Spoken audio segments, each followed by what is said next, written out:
The Ritual of Power. Part 1. The Spectacles that Changed the World. There are moments in history that seem to burn themselves into the collective memory of humanity. Moments so strange, so improbable, so laden with symbolic weight that they refuse to fade. 3 such moments stand out in the American imagination. The moon landing of 1969, the assassination of John F. Kennedy in 1963, and the attacks of September 11th, 2001. These events have been examined, debated, and memorialized for decades. And yet, for all the scrutiny, the official stories have never quite satisfied. Something about them feels off. Something about them refuses to add up. Let us begin with the moon landing. On July 20th, 1969, 3 men were launched into space. Neil Armstrong became the first human being to walk on the moon. It was broadcast live to the entire world. 400,000 people worked for NASA to accomplish this feat. It was hailed as the greatest achievement in human history. The technology required to send men to the moon and bring them back safely was, by any measure, extraordinary. In fact, the technology used in 1969 was, in some ways, superior to what we have today. The Saturn V rocket remains the most powerful machine ever built. The navigation systems, the life support, the communications, all of it worked perfectly. Live television signals were transmitted from the lunar surface back to Earth without interruption. President Nixon spoke to the astronauts by telephone, and the conversation was seamless. The heavens, as Nixon declared, had become part of man's world. But watch the footage closely. Watch the astronauts when they return. Watch their press conferences. They are nervous. They are evasive.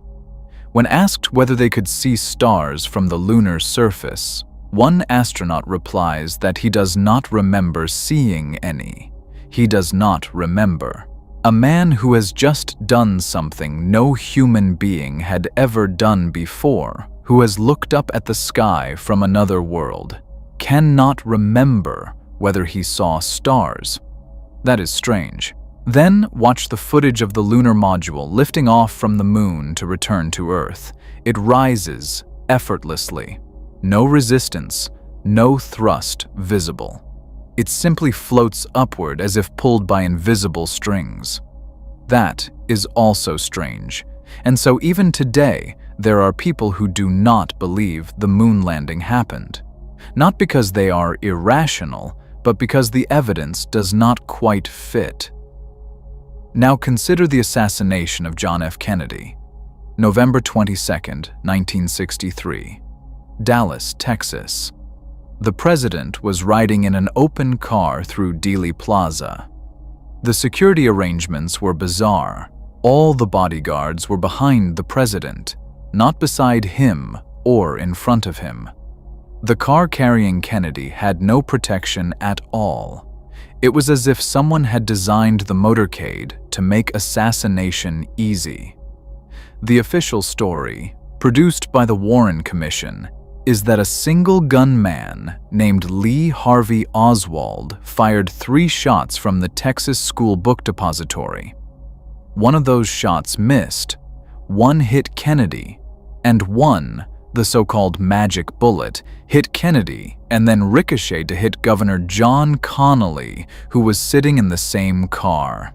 This bullet, according to the official report, traveled in a path that defied physics.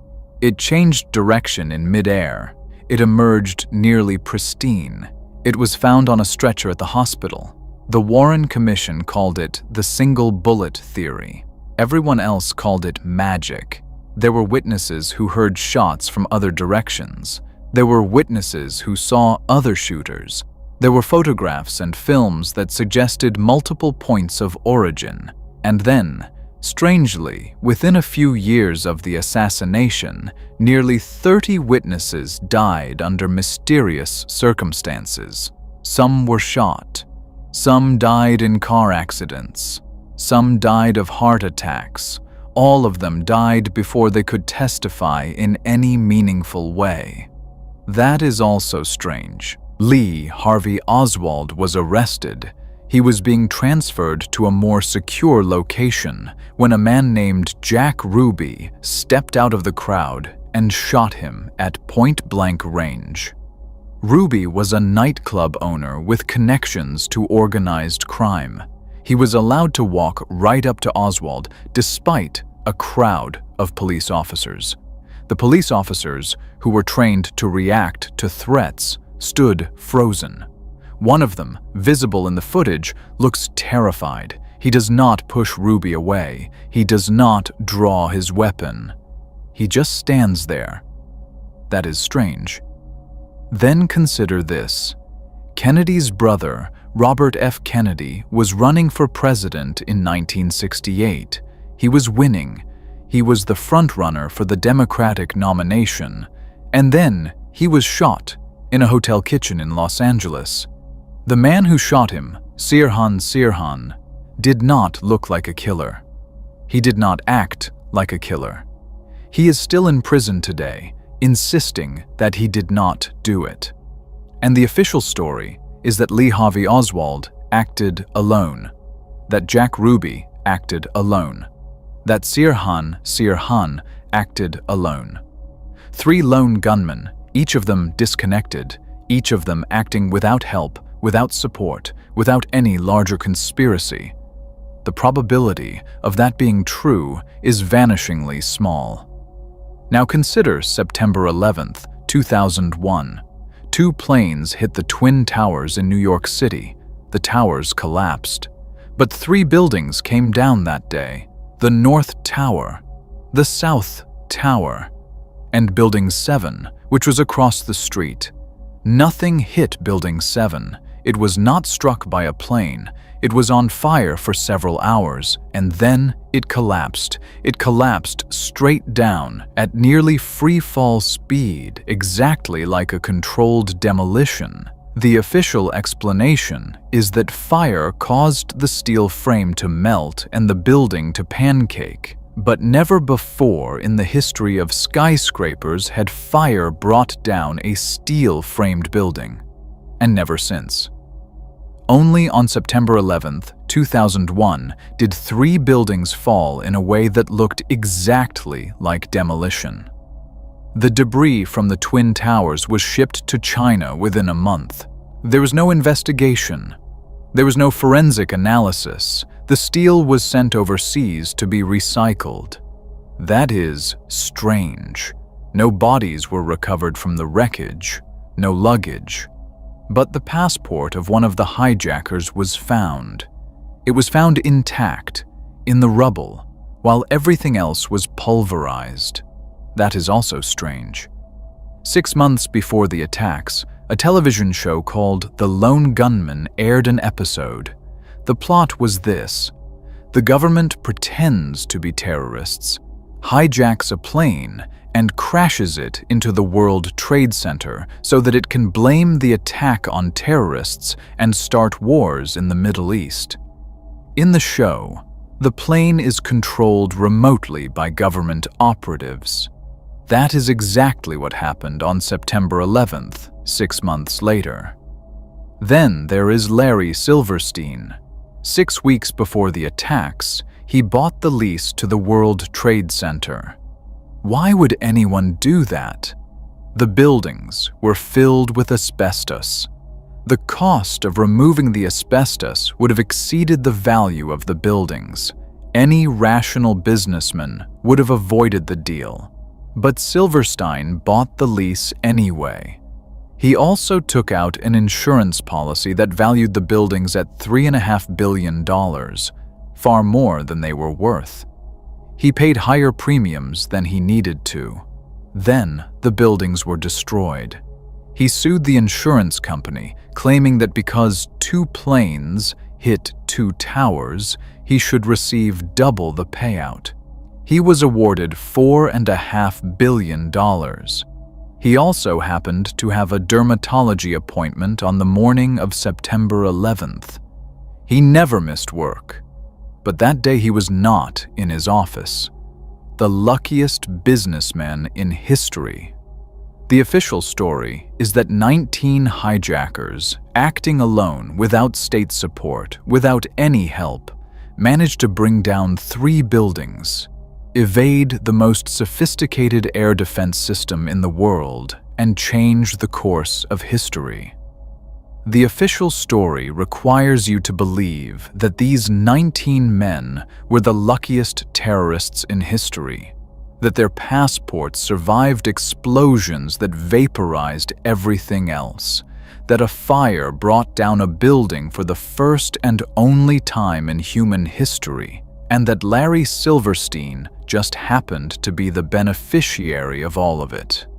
The official story requires you to believe a lot of things that do not make sense. Part 2. The Revelation of Method. Now, there are reasons to doubt conspiracy theories.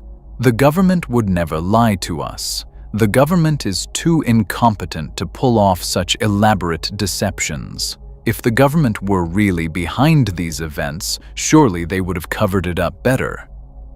Why is there so much evidence of conspiracy? Why are there videos and documents and witnesses? If the government is so powerful, why would they allow us to discuss these things? Why would they allow me to show you these videos? These are reasonable objections, but they rest on a hidden assumption that the government wants to hide what it does. What if that assumption is wrong? What if the government wants you to know? What if the entire point of these spectacles is to be seen, to be remembered, to be debated forever? There is a concept called the revelation of method. It comes from esoteric traditions. The idea is that those who engage in evil must tell you that they are engaging in evil. They must reveal their methods. They cannot hide in darkness. They must perform their rituals in plain sight. There are 3 reasons for this. The first is learned helplessness. If you know that the government committed these acts, if you are certain of it, what can you do?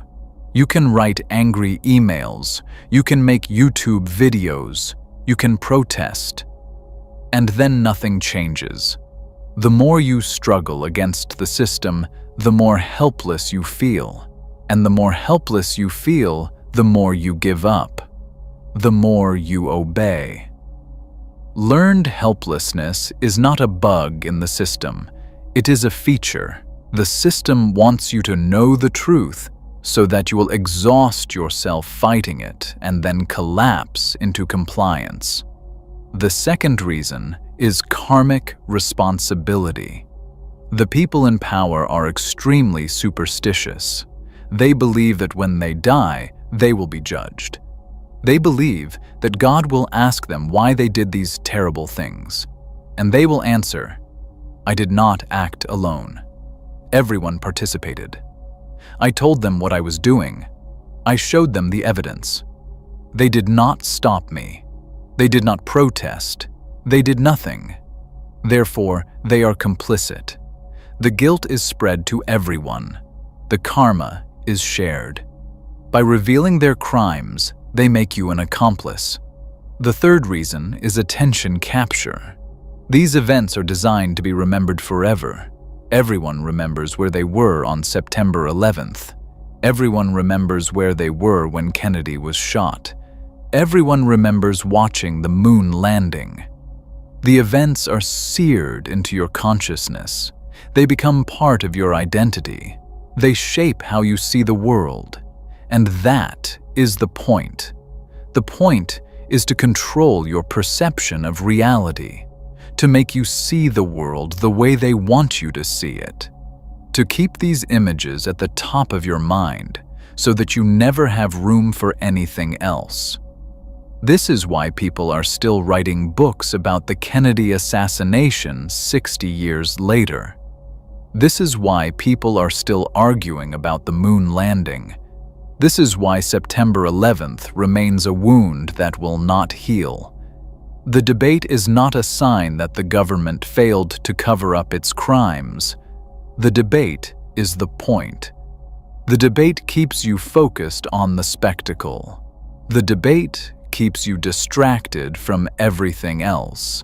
As long as you are arguing about whether the moon landing was faked, you are not asking why the government wanted you to believe it went to the moon in the first place. As long as you are arguing about who killed Kennedy, you are not asking why he had to die in public, in front of cameras, in a place chosen for its symbolic power. As long as you are arguing about whether September 11th was an inside job, you are not asking why 3 buildings fell in a way that has no precedent, why the debris was shipped away before any investigation, why the official story strains credulity to the breaking point. The debate is the cage, the debate is the prison, and you have been locked inside it your entire life. Part 3. The numerology of power. Look at the dates. Kennedy was assassinated on November 22, 1963. November 22, 63. The moon landing was in 1969. September 11th is 9/11. These numbers are not random. They are triangular numbers. 1, 3, 6, 9, 1963, 1969, and 11 plus 22 equals 33. 33 is the most important number in esoteric numerology. It is the number of the highest degree in Scottish Rite Freemasonry. It is the number of years Jesus lived. It is the number of times the word Elohim appears in Genesis. It is the number of vertebrae in the human spine. It is the number of deities in Hinduism. It appears everywhere, across cultures, across centuries. 33 degrees north latitude is a line that runs through some of the most significant places in human history. Mesopotamia, the cradle of civilization. Baghdad, the capital of the Islamic Golden Age.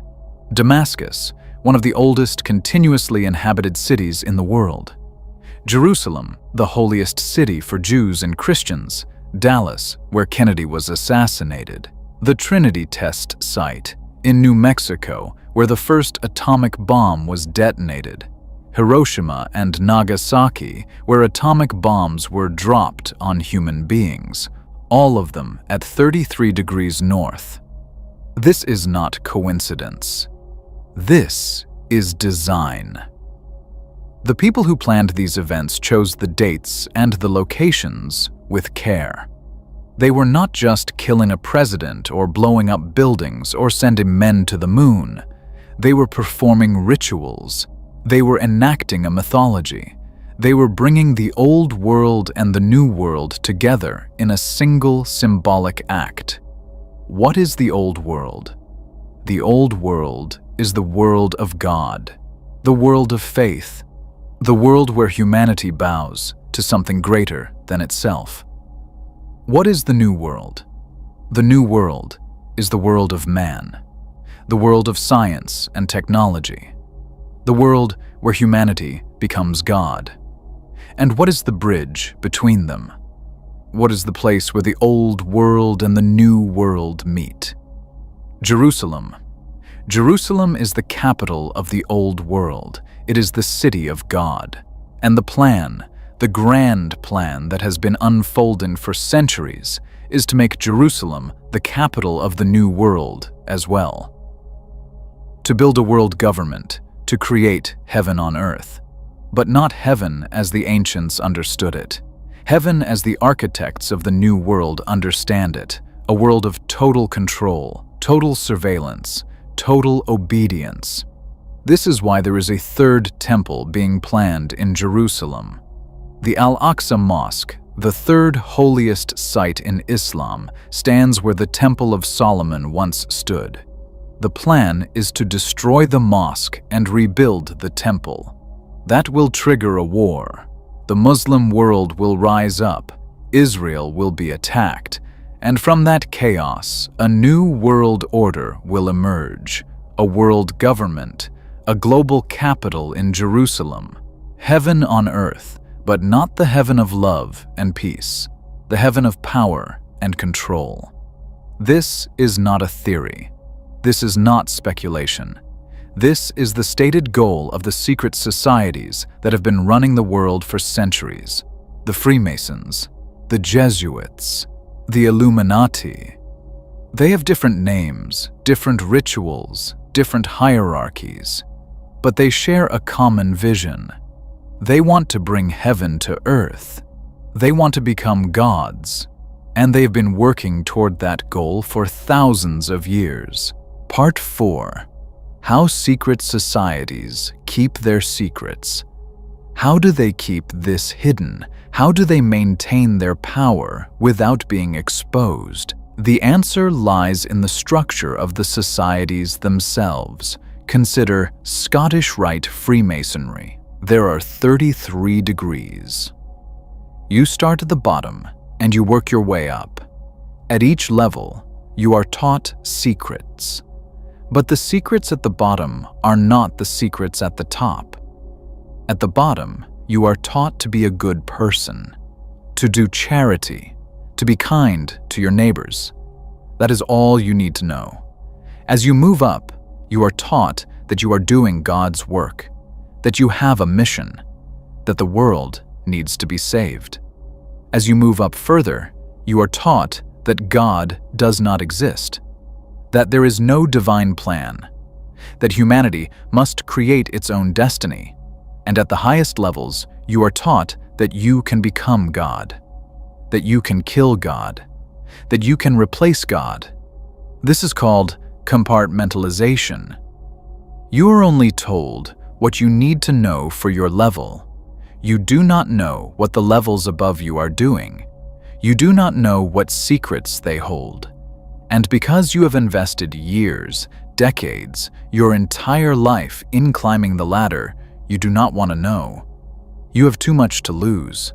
Your status, your power, your identity, all of it depends on the system being true. So you believe the lies.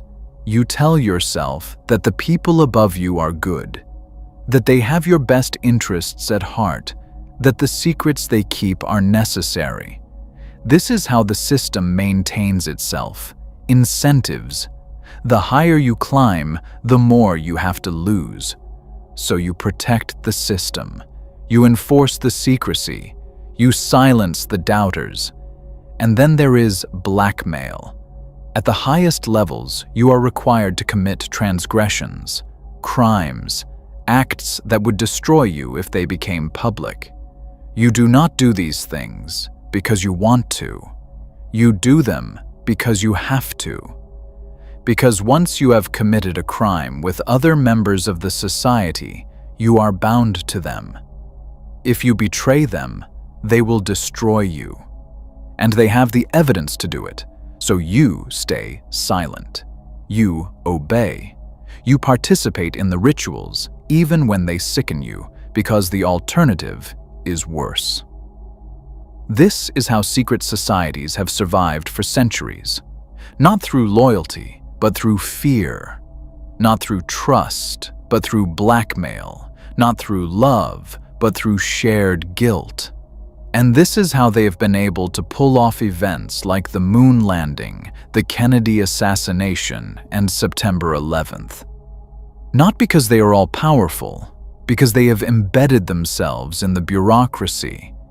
They have placed their people in key positions. They coordinate across departments that are supposed to be independent, while everyone else is siloed, unable to share information, unable to cooperate. The secret societies are networked. They talk to each other, they help each other, they promote each other. And because the bureaucracy is so large, so fragmented, so overwhelmed, no one notices. No one connects the dots. This is why secret societies have become more powerful as societies have become more bureaucratic. The more complex the system, the easier it is to hide within it. The more rules there are, the easier it is to exploit them. The more managers there are, the easier it is to become one of them. And today, we live in the most bureaucratic age in human history, which means the secret societies have never been more powerful. Part 5. The Man Who Dropped the Bomb. Consider Harry Truman. He was the 33rd President of the United States. He was also a 33rd degree Freemason, which is the highest level. He was the one who ordered the atomic bombs to be dropped on Hiroshima and Nagasaki. Why did he do it? The official story is that the bombs were necessary to end World War II, to avoid a land invasion of Japan that would have cost hundreds of thousands of American lives. But that story has problems. By the time the bombs were dropped, Japan was already defeated. The United States was firebombing Tokyo. Tokyo was built largely of wood. The firebombs turned the city into an inferno. More people died in the firebombing of Tokyo than died in either atomic attack. The Japanese were already trying to surrender. The only condition they asked was that the emperor be allowed to remain. The United States refused. The bombs were not dropped to end the war. They were dropped to send a message to the Soviet Union, to the world, to the secret societies. The message was this: we can change matter. We can destroy cities with a single weapon. We have become gods. Hiroshima and Nagasaki are both at 33 degrees north latitude. The Trinity test site in New Mexico is at 33 degrees north. The bombs were dropped on places that had been chosen for their symbolic significance. The rituals of the old world were reenacted with the technology of the new world. The nuclear bomb is the ultimate expression of alchemy. It turns matter into energy. It turns lead into gold. It turns nothing into everything. And the man who gave the order was a 33rd degree Freemason. That is not a coincidence. That is a signature. Part 6. The Moon and the Van Allen Belts. There is a scientific reason to doubt that humans have ever left low Earth orbit. The Van Allen radiation belts are two donut-shaped zones of charged particles trapped by Earth's magnetic field. They protect us from solar wind and cosmic radiation. They also make space travel beyond low Earth orbit extremely dangerous. The radiation levels in the belts are high enough to kill a human being within hours. Any spacecraft traveling to the moon would have to pass through the belts. The Apollo missions claimed to have done this, but the radiation shielding on the Apollo capsules was minimal. The astronauts would have received a lethal dose of radiation. They would have been sick. They would have died. They did not. Some scientists believe that it is impossible for humans to leave Earth. The radiation belts are too intense. The cosmic radiation beyond them is too intense. We are, in a sense, trapped on this planet.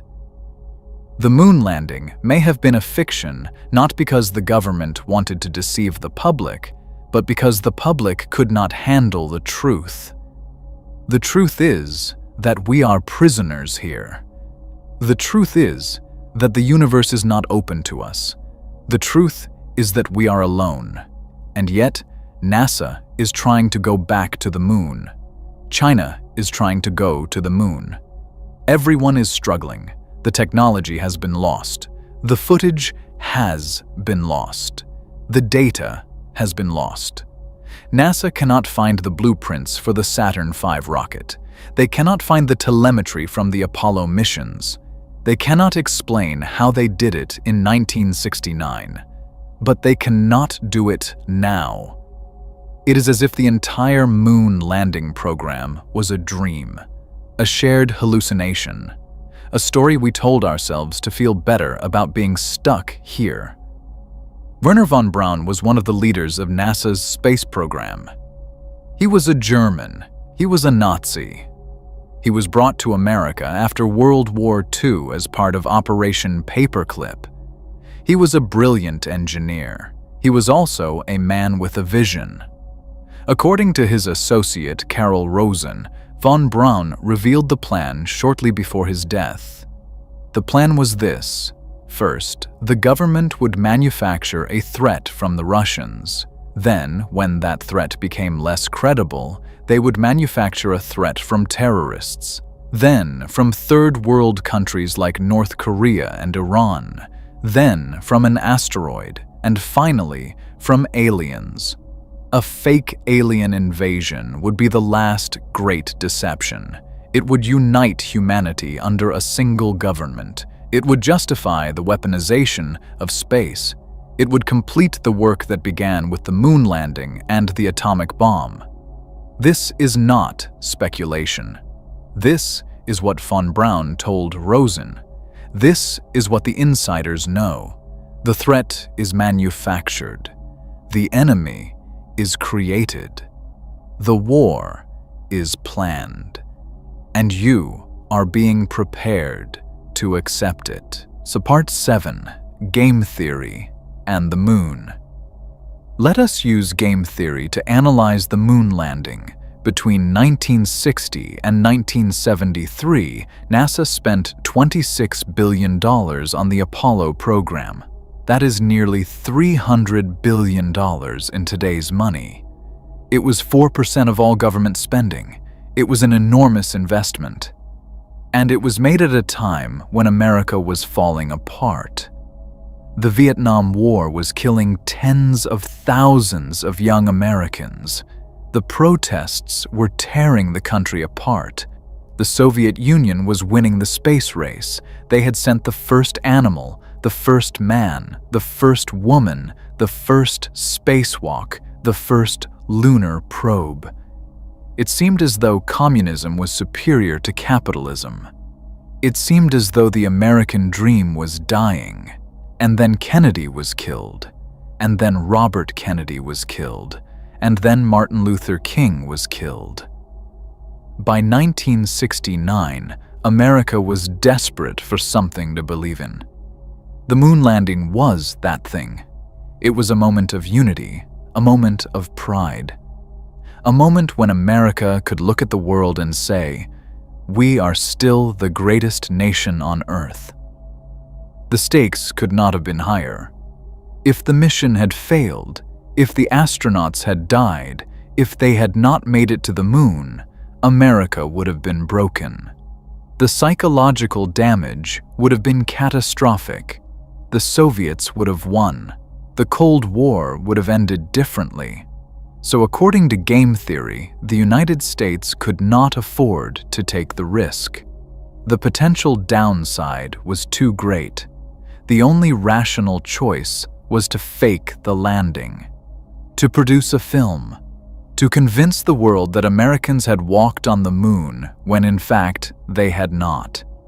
The cost of faking it was trivial compared to the cost of failure. The benefit of success was enormous. It was a risk-free way to achieve the desired outcome. But if that is true, why did the Soviets not expose the deception?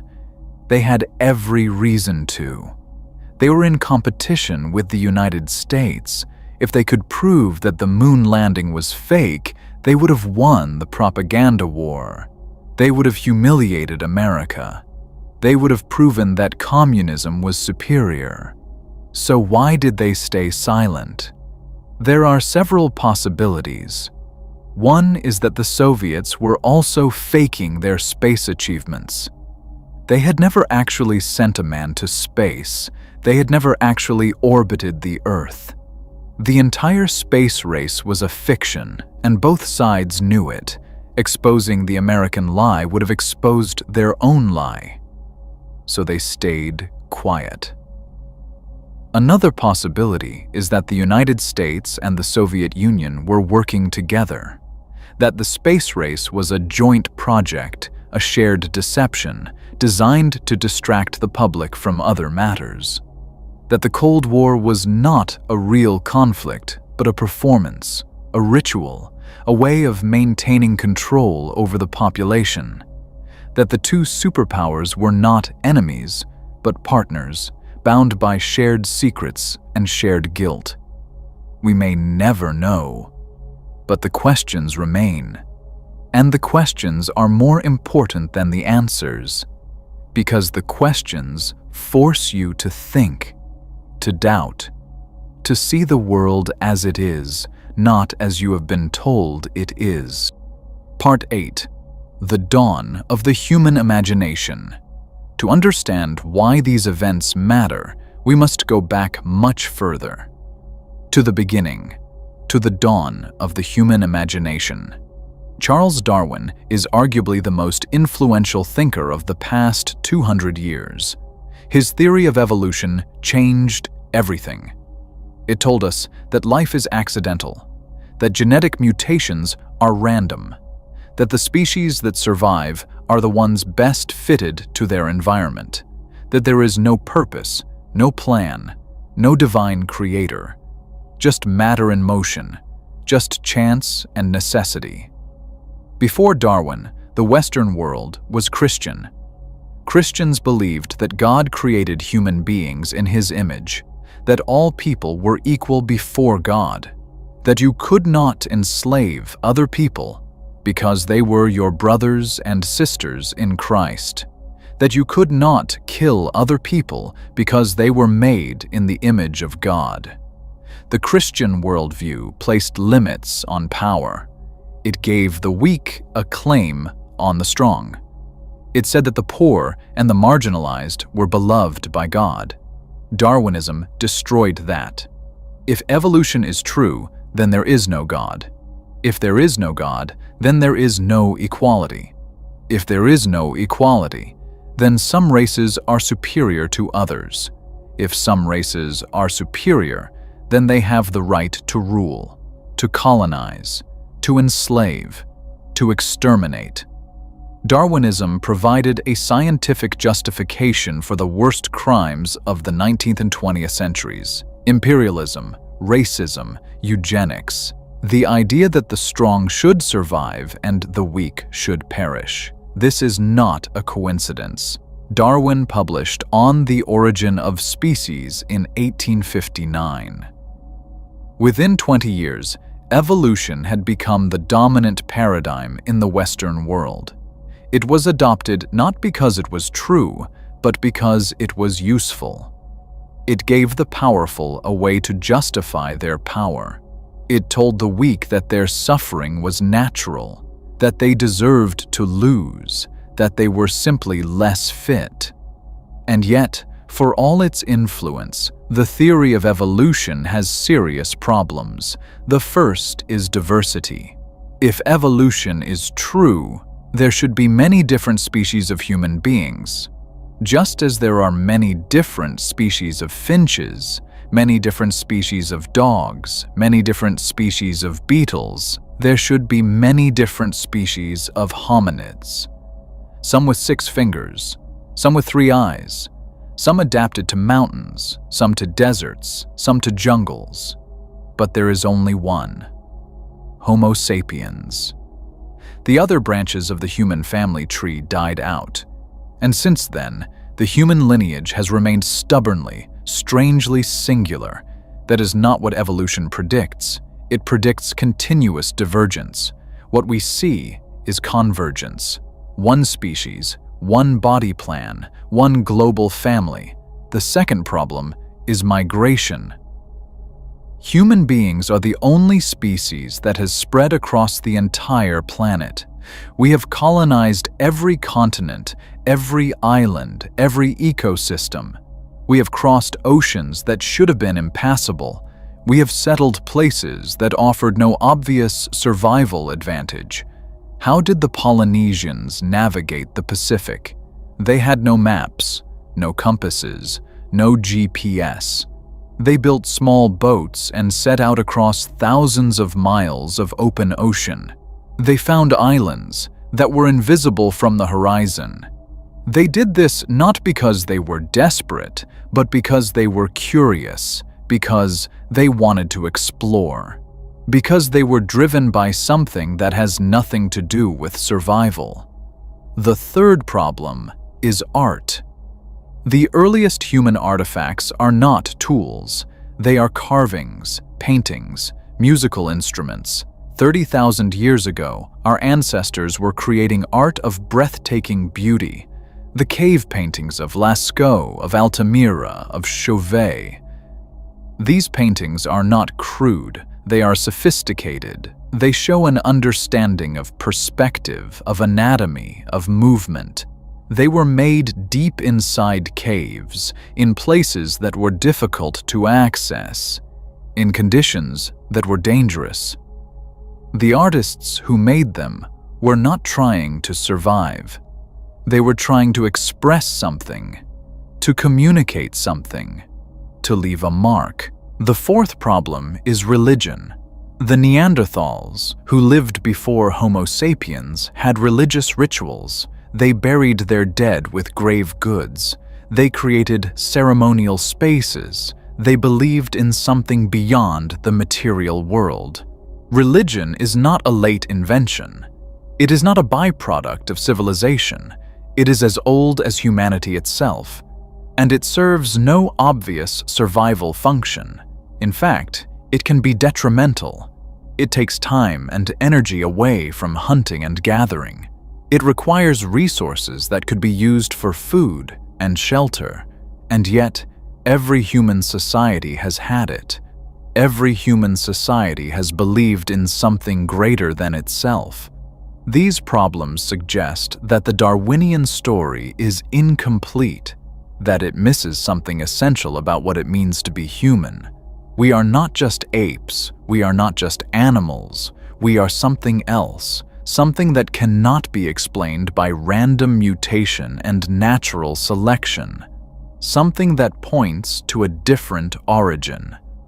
Part 9. The Myth of Materialism. The modern world tells you that you are a material being, that your consciousness is an illusion generated by your brain, that your thoughts are just neurons firing, that your desires are just chemical reactions, that your life has no purpose beyond the purposes you invent for yourself, that when you die, that there is nothing else. This is a lie. It is the biggest lie ever told, and it is told for a reason. If you believe that you are just matter, you will behave like matter. You will be predictable. You will be controllable. You will work for money because money is the only thing that matters in a material world.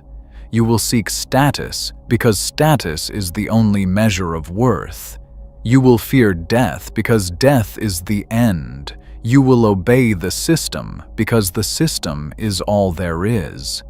But if you believe that you are more than matter, everything changes. If you believe that you have a soul, that you are connected to something greater than yourself, that your life has meaning and purpose, then you cannot be controlled. Why would you obey a tyrant if you know that your true home is elsewhere? Why would you trade your freedom for safety if you know that death is not the end?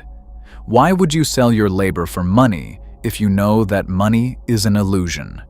The system cannot afford for you to believe in the divine, so it has created a religion of its own. The religion of science. The religion of materialism.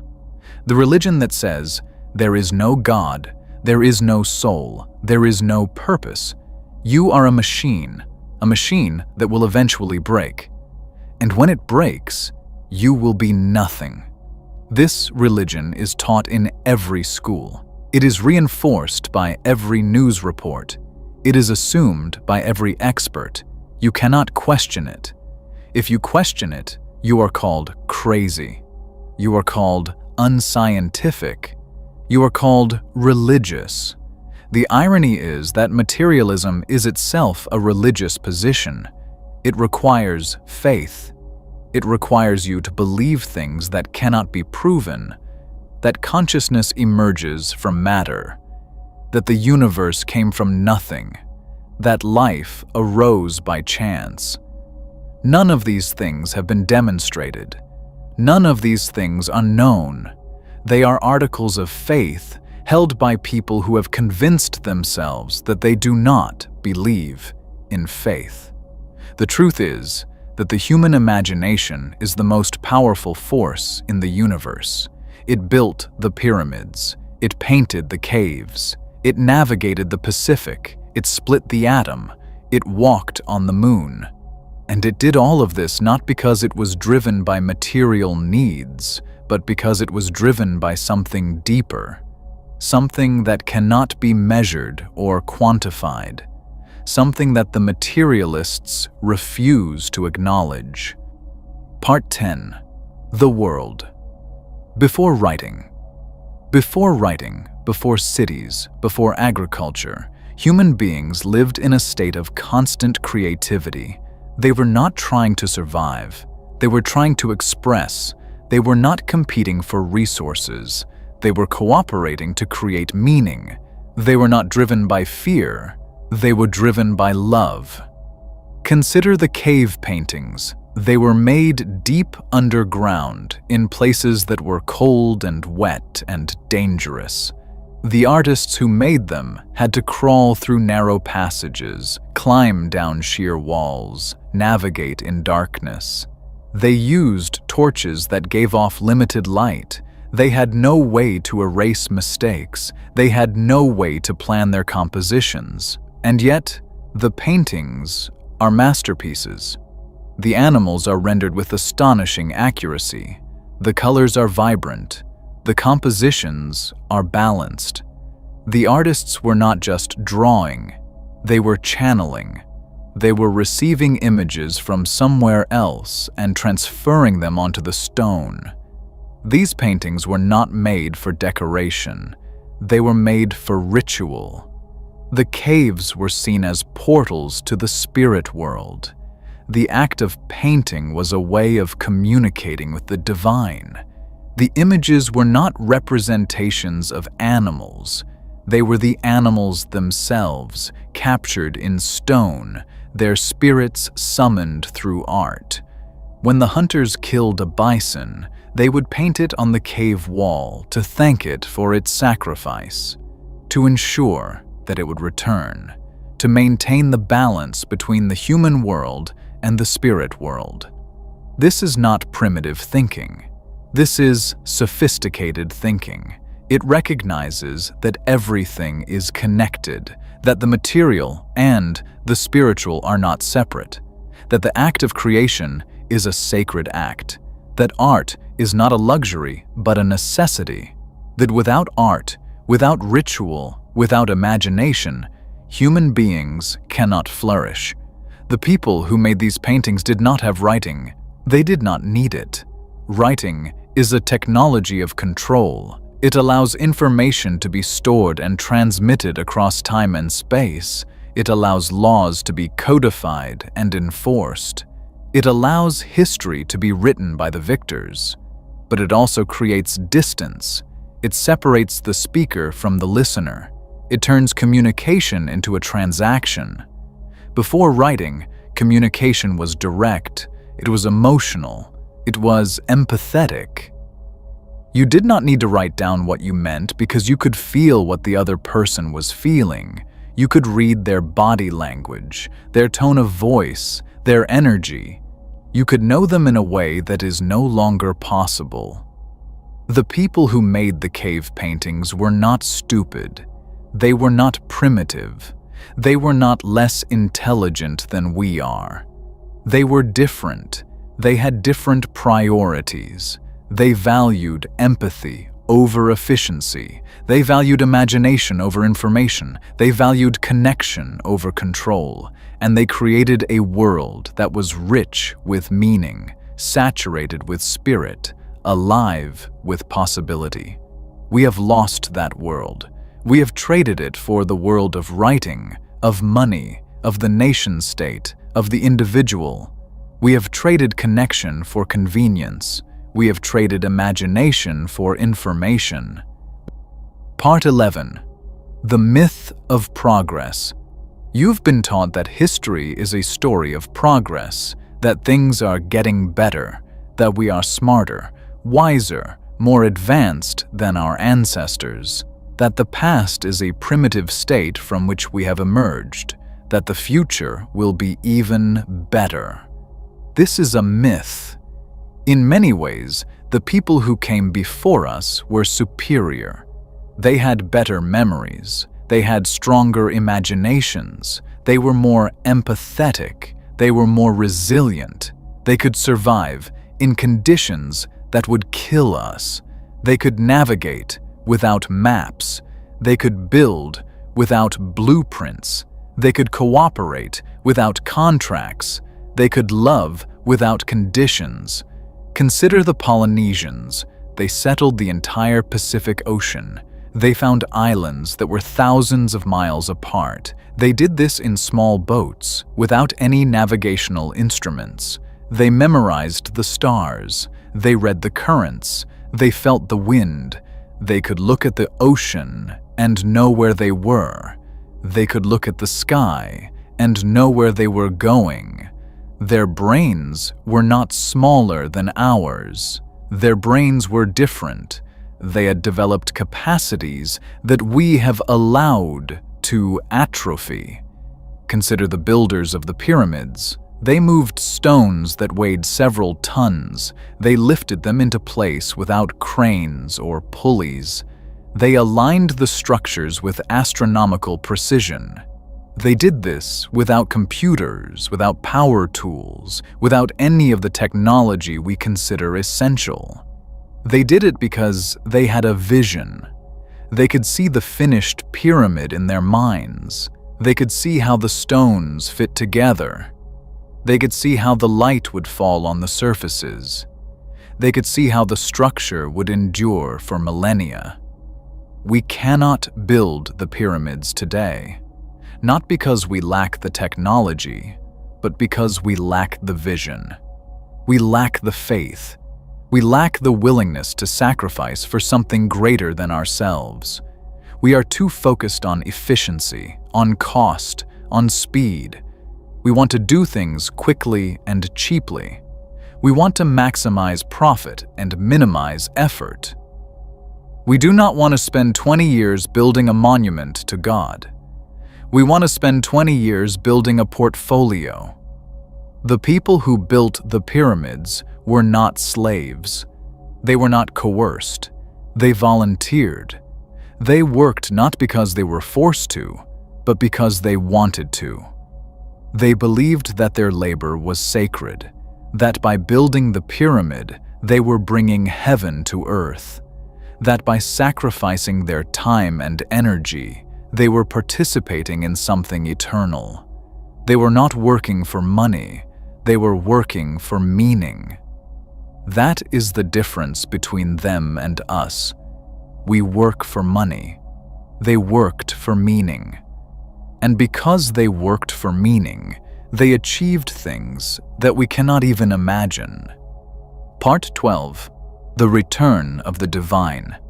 We are living through a crisis of meaning. The old stories have lost their power. The new stories have not yet taken hold.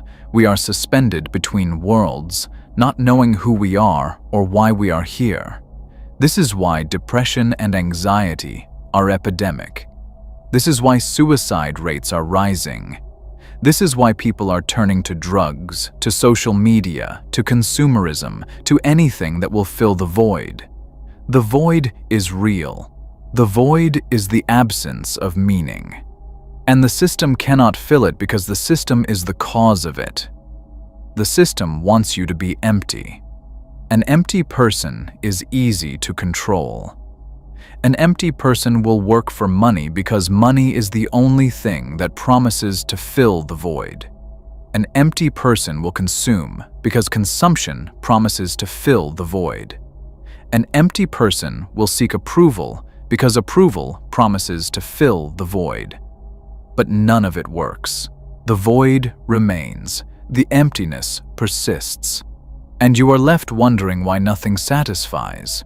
The answer is that you were not made for money. You were not made for consumption. You were not made for approval. You were made for meaning. You were made for connection. You were made for love. You were made to create, to imagine, to express. You were made to be part of something larger than yourself.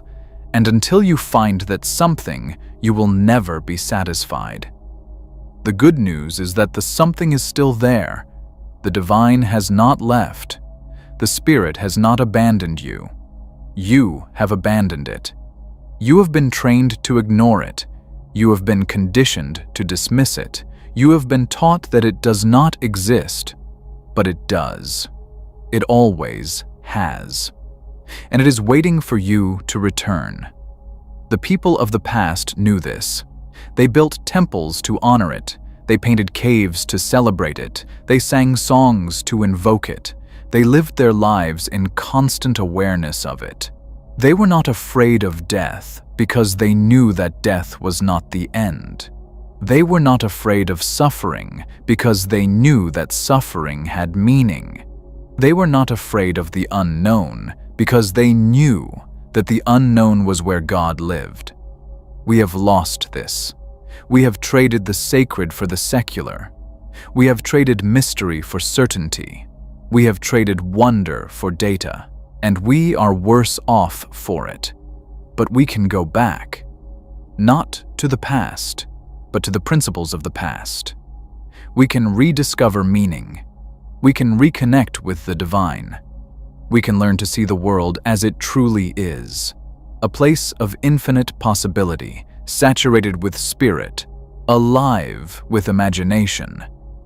The first step is to question everything: the official stories, the scientific dogmas, the materialist assumptions, the lies you've been told since childhood.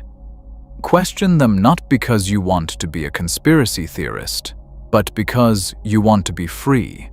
Question them not because you want to be right, but because you want to be awake. The second step is to create. Make something, write something, paint something, sing something, build something. It does not have to be good. It does not have to be finished. It just has to be yours. Creation is the antidote to consumption. When you create, you are participating in the divine. You are doing what the universe does. You are bringing something new into existence. The third step is to connect. Find other people who are asking the same questions. Other people who are tired of the lies. Other people who want to build something better. Connect with them. Create with them. Build with them. The system wants you isolated. The system wants you alone. Because alone, you are weak. Together, you are strong. The fourth step is to remember. Remember who you are. Remember where you came from. Remember where you are going. You are not a machine. You are not a consumer. You are not a slave. You are a child of the universe. You are an expression of the divine. You are imagination made flesh. And you have work to do. Part 13. The choice. You have been given a gift, the gift of awareness. You have seen the cracks in the official stories. You have felt the emptiness of the materialist worldview. You have glimpsed something beyond the veil. What you do with that gift is up to you. You can go back to sleep. You can scroll through your phone. You can watch the news. You can consume and obey and die. That is one path. It is the easy path. It is the path most people will take. There is no shame in it, but there's no freedom in it either. Or you can wake up.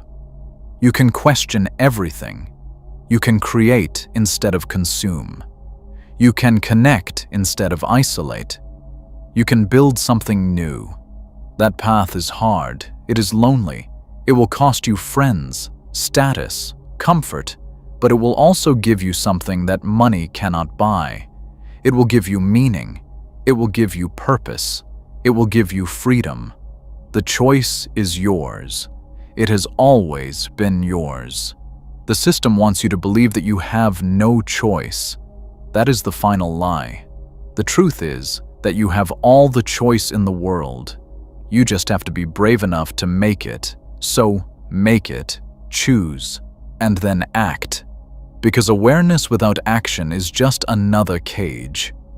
The time for thinking is over. The time for doing is now. The world is waiting for you to remember who you are. The world is waiting for you to become who you were meant to be. The world is waiting for you to bring heaven to earth. Do not keep it waiting any longer.